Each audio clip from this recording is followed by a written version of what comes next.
হ্যাঁ গো, বাড়ি গেছিলাম, খাইতে দেখলাম দুর্গা শুনতে পাইস না?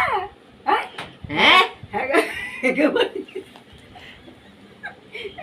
হ্যাঁ গো বাড়ি গেছিলাম ভাত খাতে দেখলাম তুমি একটা না বাড়ি। আনন্দ কেমনে হনলা ওই সুখী আমি শুনতে পেলাম। আমার সুখী আমি শুনতে পেলাম যে হ্যাঁ, ভালো লাগছে। আমারে কইলা না কি খবর গো? আমারে কইলেই তো আমি দুইটা ভাত চাই না খাবো শোন তো, তুই সরা শুনতে পাইস না? না কা? তুমি কখন কইলে লাগতে আমি কি ছেলে না হ্যাঁ কখন আমি কানাটা এলাকা নাক দিয়ে শুকি আমি শুনতে পাই না। তুমি থালে মানে ব্যবহার করবা ও, কাল রাখবে বা তাহলে তো ভাই ভিক্ষা দিয়া এটার মধ্যে দিব তুমি জোলার মধ্যে নিব তুমি খালি লাকে হুক লাগে দিল না, দুর্গা ভাত দিল না, তো কি করবো? তোমার বাতার আছে না ঘরে না, নাই।